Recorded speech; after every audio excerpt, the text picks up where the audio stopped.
everyone, how you doing? It is Sarah Williams from Tough Girl Challenges. Today I'm going to be doing a question and answer session based on my Camino hike. So I reached out to my community, the Tough Girl tribe, and asked them what do they want to know about hiking the Camino, and they responded. So I've got a whole host of questions which I'm going to run through. So if you're new to the channel, thank you so much for subscribing. Basically in September I headed off to Lisbon and walked the Camino Portugués, sponsored by Cicerone, which was absolutely fantastic. 675 kilometers. I walked from Lisbon to Porto. I then took the coastal route, and I also did the spiritual route before getting to Santiago.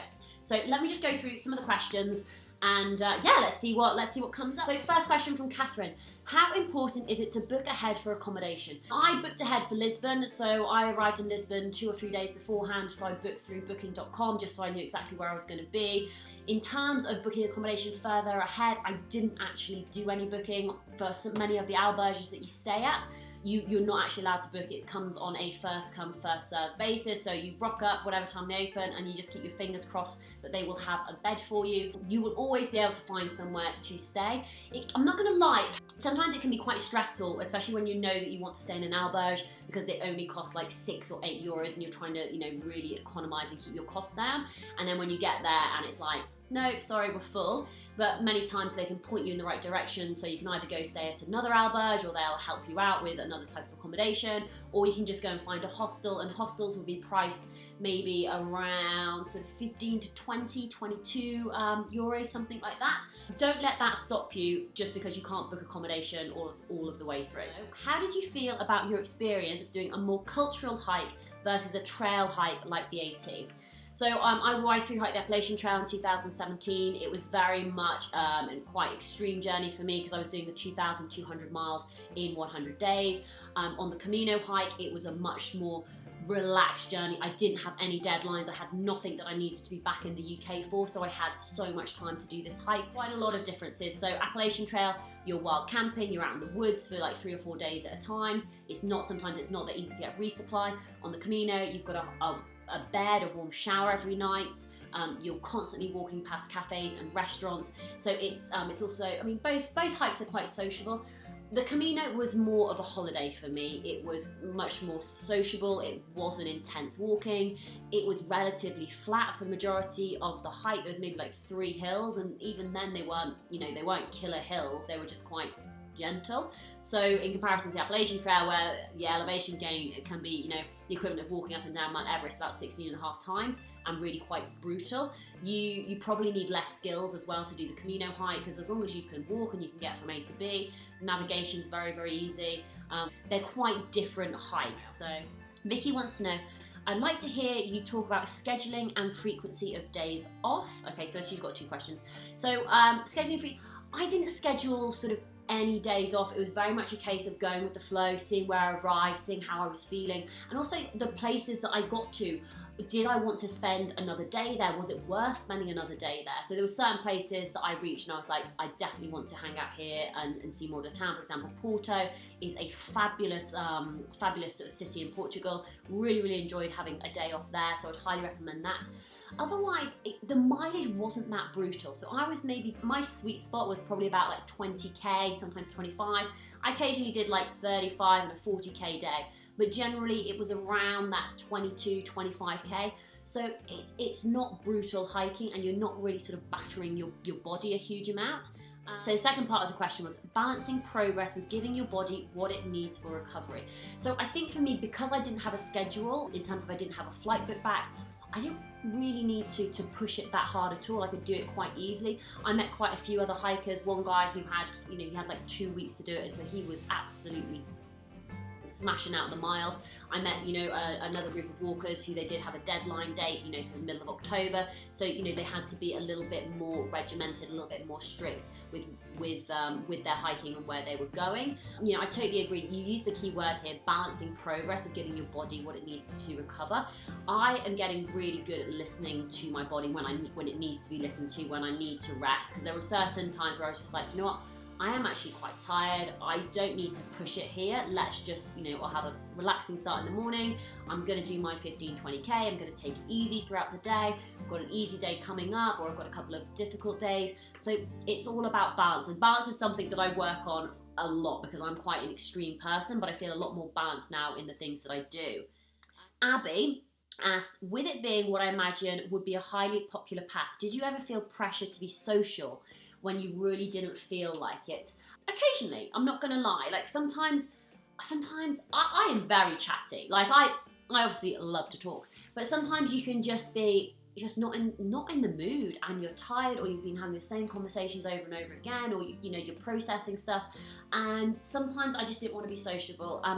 The problem I'd say is it's so easy now that when you get to an alberge, and if it's got Wi-Fi, you get to your bed, you make your bed, you hook up your Wi-Fi, you lie on your bed with your mobile phone, and you don't actually have to talk to anyone. So I think you can be as sociable as you want to be and as unsociable as you want to be. I mean, a lot of the alberges will have like, communal areas and seating areas where you can sit down and chat to other pilgrims, if you want to. And I think that's something that I'm very aware of now. I'm trying to read the people. Are they wanting to talk? Are they not wanting to talk? Are they feeling sociable? Are they not sociable? How am I feeling? Do I want to talk? Do I not want to talk? And it really just depends. If it's been a beautiful sunny day and it's been quite a nice hike with no real challenges, then sometimes you arrive and you've got loads of energy and you want to talk and chat. Other times, if it's been raining all day and you've been damp and it's cold and it's wet and you just feel a little bit miserable, and all you want to do is have a hot shower, eat some food, get into bed and relax, then that's what you need to do. It's a balancing act. Again, this almost comes back to like how are you feeling, checking in with yourself, making sure that you feel good to talk to people. Chelsea wants to know, how did you keep your mind occupied while walking each day? I love walking time. I love like the thinking time, the processing time. I'm thinking about future challenges. I'm thinking about my business. I'm also taking time to reflect back, whether that's over the past month, over the past year, over the past decisions that I've made in my life to what's brought me to this point. So I really enjoyed that deep that opportunity to have this deep reflection and to evaluate, how is everything going in different areas of my life? How are my relationships? What's my social life like? What's happening with my finances? What's happening with my health? What's happening with other areas of my life, and just sort of working through it all. So I find it very easy to keep my mind occupied.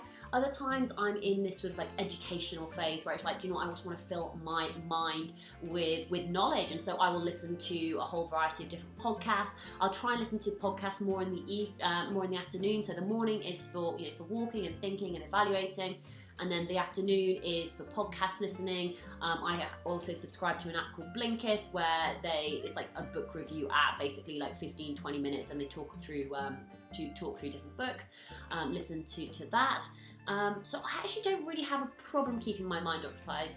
And other times I can go into this walking can be very like meditative. So when you're walking along and you get into a good rhythm and you're walking in nature, and you can just zone out and just be really present but not present, and so then you're suddenly like, oh, like where has this past couple of miles gone? And one thing I would say on that is I think that can be quite scary for people if you haven't, because I've done that before on things like the Marathon des Sables and the Appalachian Trail, where I spent a lot of time by myself, and I'm very, very good by myself. I know myself really well. I'm very self-aware. But I think some people do actually have a problem with being by themselves. They don't like being alone, especially being alone with their thoughts, because they're worried about where it's going to take them.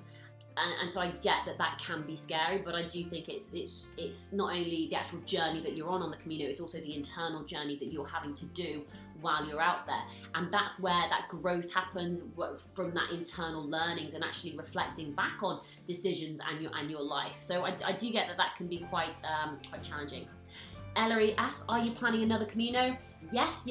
I really, really, really enjoyed Camino walking, and I can 100% see why people get addicted to doing Caminos.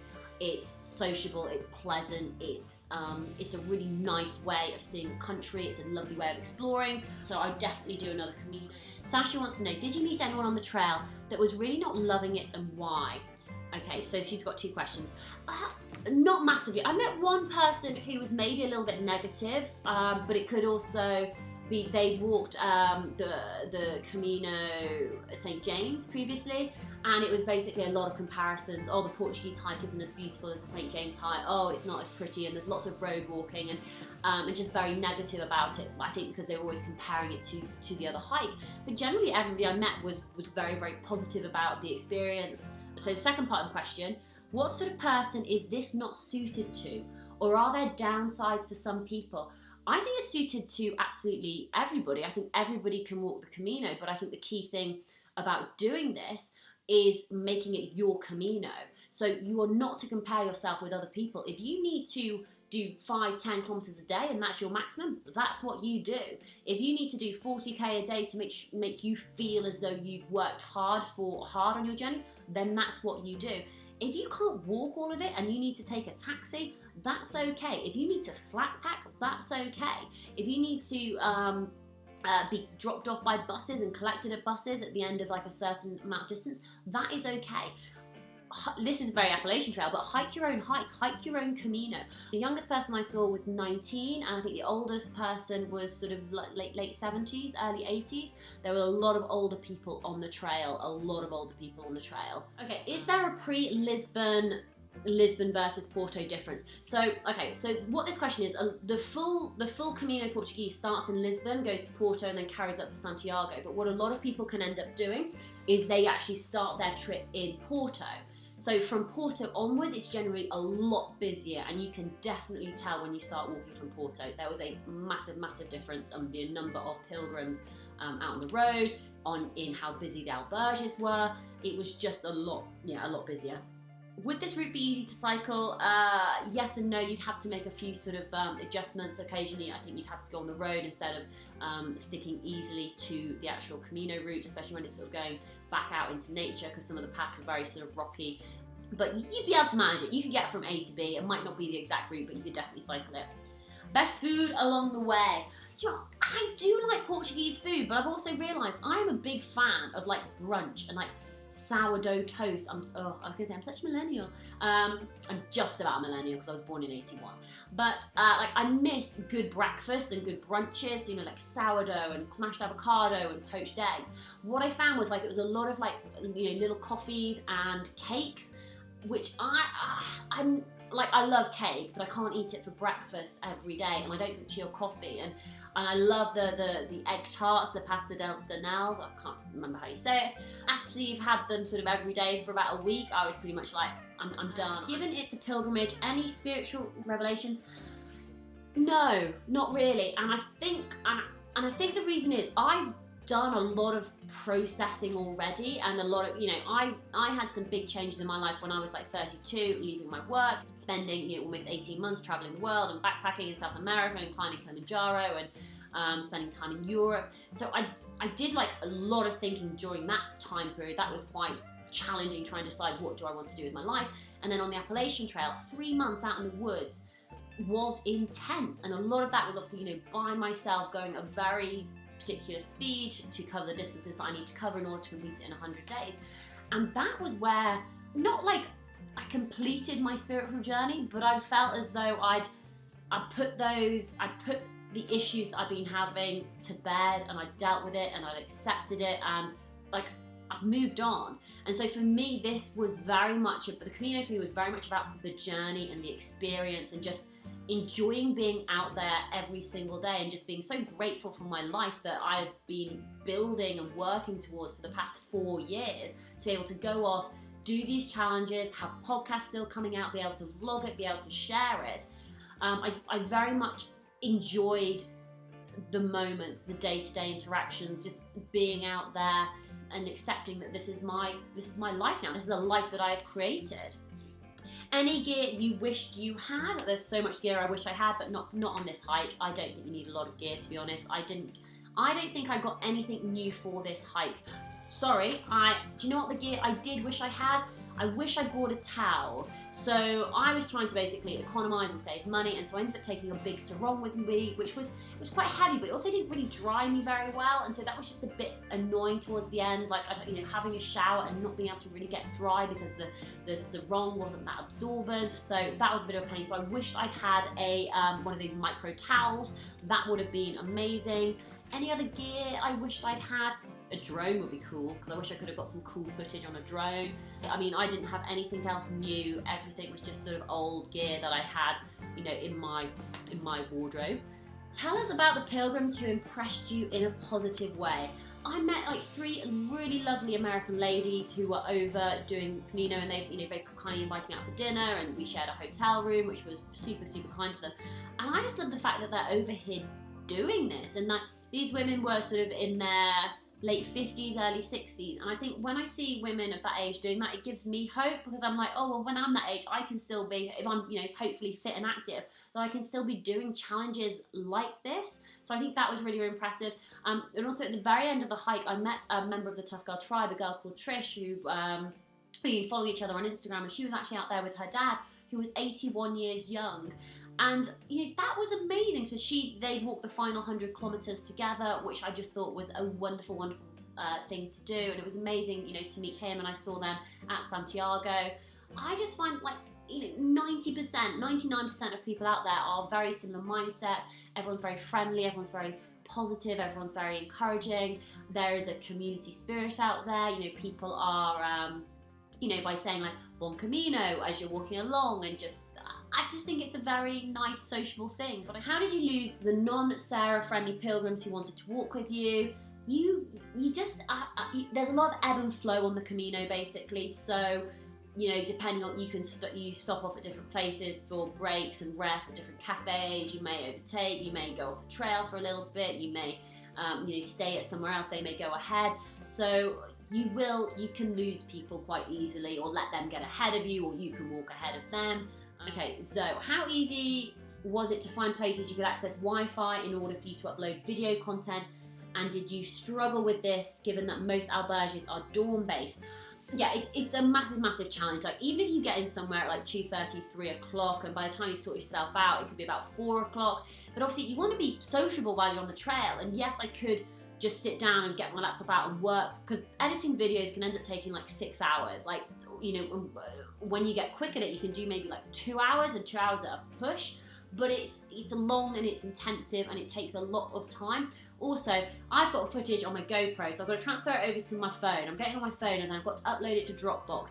The other thing that you can end up doing is then you get the footage is then uploading into your laptop to download into iMovies to edit. Once you've got it in iMovies, you then got to like upload it to YouTube, but I also need to have a copy saved for me, so I also need to upload it for Dropbox. I've got a backup copy as well. And sometimes YouTube uploads can take 10 to 12 hours, so you need things running overnight. And the Wi-Fi doesn't necessarily reach to the albergue beds, and so it's only in like the communal areas. So sometimes that's not possible, and I'm not going to leave my laptop outside running. So I needed it to be where I needed to have the Wi-Fi while I was in bed working. I had one big day of editing, and that was when I was in Cumbria, and I was in like an 8-bedroom dorm, but during the day there was no one else there apart from one other girl, and she was asleep. So I literally plugged in, headphones in, and I edited from 6 in the morning till the following morning, 2 in the morning, all day to get 7 videos done. And that was brutal, but at the end of the day, like, I want to share my hike and with everybody when I'm on. I mean, I wish I could get it out in real time. I know how amazing that would be, especially when I'm out on the hike, and then you can see it coming out, because I do know, you know, people know that I finished my hike and then the videos are still coming out, which isn't great. But sometimes you can only do what you can do, and all I can do is my best, and so I did try my best. Kristen asks, is it easy to get by using just English? Yes, absolutely. I know very, very basic Spanish and Portuguese. Pretty much, you know, hola, smile, and majority, 9 times out of 10, people are going to speak English. What I did find was with some of the in the smaller towns, some of the older generations, they were taught French at school. So you've got some basic French, you know, bonjour, ça va? Oui, ça va bien, où habites-tu, quel âge as-tu, all of that sort of stuff. Then they will basically be able to understand you. But a lot of the younger generations do speak English. Also, a lot of places, so in Europe, if you've already got like a European SIM card, so I'm with Vodafone, your phone, how you use it with data, say in the UK, you can also use that the same when you're out in Portugal and Spain. So there's no extra charges on your phone. So with things like Google Translate, it's much easier. And also just point it if you need certain food or drinks. It's like, oh yeah, hola, can I I get this, that? Iona wants to know, whenever I hear Camino, I have an image of wild crowds of pilgrims. I am a loner. That image scares the bejesus out of me. Get you. Is the Portuguese Camino less crowded, popular? Is there a chance to have a whole day of hiking alone with no one else close to you? Okay. Camino Portugués is the second most popular hike to do. It's nowhere near as big as popular as the Camino St. James. I think I read some stats somewhere, something like 300,000 people do the Camino St. James, and the Camino Portugués, it's about half that, 150,000. It was definitely a lot busier from Porto onwards. I think that's one of the reasons I wanted to do the coastal route. Another reason I wanted to do the spiritual route was to just try and get away from more of the pilgrims. There are going to be moments when it is a lot busier, and it's not something that I particularly enjoy. I was sort of quite late in the season, so, September, October. I would not walk a Camino during the peak months. Like, that just literally has no appeal. I would either try and do it at the very end of the season or the very beginning of the season, depending on the weather. But obviously, there are then pros and cons of both. If you've got more people, it's much more sociable, but then there's more challenges. Are you going to get a bed? Is there any chance for wild camping while on the trail? Great question. I didn't take a tent. Yes, I met one other pilgrim who was going to camp out before he got to a city, just in the countryside. Completely up to you. I think it just depends on your background in wild camping, if you've done it before. It's probably not something I'd really recommend on the Camino, just because it's so easy to find a bed for the night. The money thing, you can find places for like €6 to €8, which is very cheap, very reasonable, bearing in mind that you're also, you're getting the bed, you're getting the hot shower, you're getting the washing facilities, you're getting, toilets, plumbing, all that good stuff. Cool, I think that has answered everyone's questions. But if you haven't watched my vlogs, please do go check the vlogs out. There's vlogs on the Appalachian Trail, there's vlogs from my cycle challenge, from cycling from Vancouver in Canada all the way down to Cabo San Lucas in Mexico. There's also future vlogs coming out about hiking the Lycian Way in Turkey, which I'm doing with Kat Davis. Please do go check that out. Visit my website, links down below, toughgirlchallenges.com. If you've got any questions about the Camino, if I can help in any way, please do just let me know. Anyway, have a great day wherever you are, and I will speak to you soon. Bye!